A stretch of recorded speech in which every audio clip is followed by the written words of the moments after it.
ভাই, থাগের শোয়ের এই ডার্ক রিয়ালিটি তুমি হয়তো এখনো জানো না। আর সেই মেয়েটি কে যার জন্য ১৩ জন ছেলে আত্মহত্যা করেছে? যদি তোমার শরীরে এমন কোনো বৈশিষ্ট্য থাকে তাহলে তুমি অনেক বেশি রেয়ার। তুমি যদি ভাবো জিনিয়াস তাহলে একদম ভুল। আর শেষে সেই ছেলেটা এমন কি করলো যে বিরাট কোহলি থেকে শুরু করে এবি ডিভিলিয়ার্স পর্যন্ত তার কাছে ফোন করতে শুরু করলো? ওই মানুষটা আরেকজনকে কেন ছুরি মারছে? আর শেষ পর্যন্ত রকেটকে স্পেসে পাঠানো হয় কেন, প্লেনকে নয়? ওকে, প্লেন উড়তে এক মিনিট, এটা তো শুধু ট্রেলার। সিনেমা এখনো বাকি আছে বন্ধু, আর সিনেমাটা একদম জমজমাট। তাই এখনই লাইক করে দাও। নাম্বার 15, তুমি কখনো ভেবেছো খাবার খাওয়ার পর কেন এত ঘুম পায়? মনে হয় এখনো খেয়েছি, অথচ শুয়ে পড়লেই চোখ বন্ধ হয়ে যায়।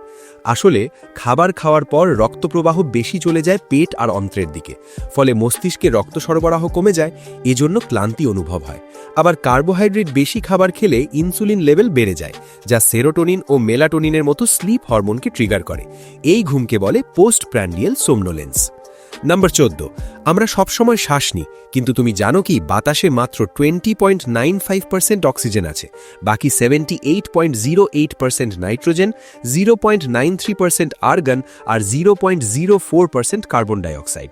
যদি বাতাসে 100% অক্সিজেন থাকতো তাহলে একটা ছোট্ট চিংড়িও এত আগুন ধরিয়ে দিত যা তুমি কল্পনাও করতে পারবে না। তোমার শরীরও এত অক্সিজেন সহ্য করতে পারত না, ফুসফুস কয়লার মতো পুড়ে যেত।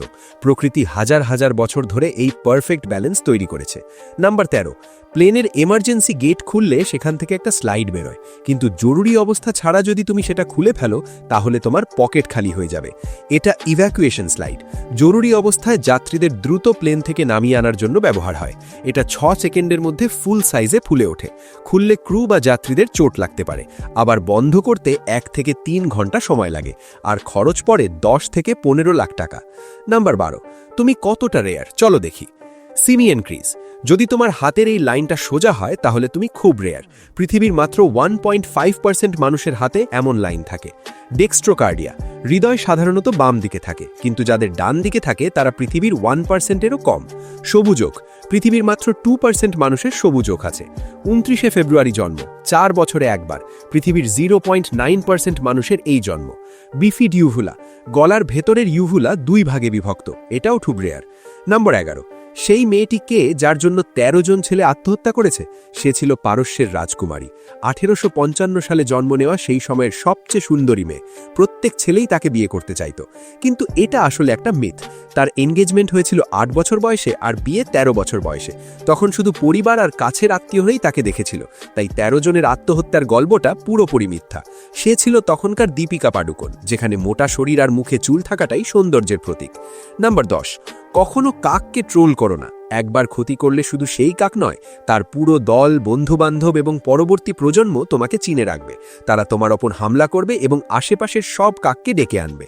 নাম্বার 9, জাইলেরিয়া পলিমরফা, যাকে বলা হয় ডেড ম্যানস ফিঙ্গার্স। দেখতে ঠিক মরা মানুষের পচা আঙুলের মতো। পুরনো পচা গাছের গুড়িতে জন্মায়, দেখলে মনে হয় যেন ভূতের হাত বেরোয় আছে। নাম্বার 8, জন্মদিনের কেকে মোমবাতি ফু দিয়ে নেভানোর সময় আমাদের মুখ থেকে ব্যাকটেরিয়া ছড়িয়ে পড়ে। এক গবেষণায় দেখা গেছে একবার ফু মারলেই কেকে ব্যাকটেরিয়া 1400% পর্যন্ত বেড়ে যায়। 2-3 বার ফু দিলে তো কথাই নেই, তাই পরের জন্মদিনে মোমবাতি এড়িয়ে চলো। নাম্বার 7, ভারতে এমন একটা গ্রাম আছে যা পুরোপুরি পানির ওপর গড়ে উঠেছে। গলি রাস্তা দেখলে মনে হয় সিনেমার সেট। এখানে মানুষ মাছ চাষ করে এবং ধানের চাষ করে জীবিকা নির্বাহ করে। গ্রামের নাম পদ্মকুড়ি, কেরালার কোচি থেকে মাত্র 5 কিলোমিটার দূরে। এখানে 14টা ছোট ছোট দ্বীপ মিলে গ্রাম গড়ে উঠেছে। মানুষ গাড়ির বদলে নৌকায় চলাফেরা করে। নাম্বার 6, ওই মানুষটা আরেকজনের ওপর ছুরি মারছে কেন? আসলে তারা লড়াই করছে না, এটা একটা মার্কেটিং স্টান্ট। রবার্ট কেসার, সিপিএসএস গ্রুপের সিইও, তার নতুন আর্মার ভেস্টের প্রমোশন করছেন এভাবে। নাম্বার 5, ন্যাসা কেন রকেট দিয়ে স্পেসে যায়, প্লেন দিয়ে নয়? কারণ প্লেন উড়তে বাতাস লাগে, স্পেসে বাতাস নেই। প্লেনের উইং আর ইঞ্জিন বাতাস ছাড়া কাজ করে না, আর স্পেসে যেতে প্রায় 28,000 কিলোমিটার/ঘন্টা গতি লাগে, যা প্লেনের পক্ষে অসম্ভব। রকেট নিজেই জ্বালানি আর অক্সিজেন বহন করে, তাই ভ্যাকিউমেও কাজ করে। নাম্বার 3, তোমার হাতের লেখা তোমার ব্যক্তিত্ব বলে দেয়। বড় অক্ষর অ্যাটেনশন পছন্দ করো, ছোট অক্ষর শান্ত ও মনোযোগী, ডান দিকে ঢালু লজিক্যাল, অক্ষর একে অপরের সাথে লাগা বুদ্ধিমান, স্পষ্ট লেখা প্র্যাকটিক্যাল। নাম্বার 2, সেই ছেলেটার কাছে বিরাট কোহলি থেকে শুরু করে এবি ডিভিলিয়ার্স পর্যন্ত ফোন আসতে শুরু করেছিল, কারণ সে একটা নতুন সিম কিনেছিল যেটা আসলে ক্রিকেটার রজত পাটিদারের পুরনো নম্বর ছিল। টেলিকম কোম্পানি সেই নম্বর রিঅ্যালোকেট করে দিয়েছিল। নাম্বার 1, থাগের শোয়ের ডার্ক রিয়ালিটি। থাগেশ বলেন তার শোতে লাইভ অডিয়েন্স থাকে, কিন্তু মিথপ্যাট যখন প্র্যাঙ্ক করলো তখন ধরা পড়ে গেল অডিয়েন্স আসলে থাগেশের নিজের টিমের লোক, হাসির সাউন্ড এফেক্টও তাদেরই। তো বন্ধুরা, এই ছিল আজকের 15টা মজার কিন্তু অজানা তথ্য। তোমাদের কোনটা সবচেয়ে অবাক করেছে কমেন্টে জানাও। ভিডিও ভালো লাগলে লাইক করো, শেয়ার করো এবং চ্যানেল সাবস্ক্রাইব করে পাশে থেকো। পরের ভিডিওতে দেখা হবে। বাই।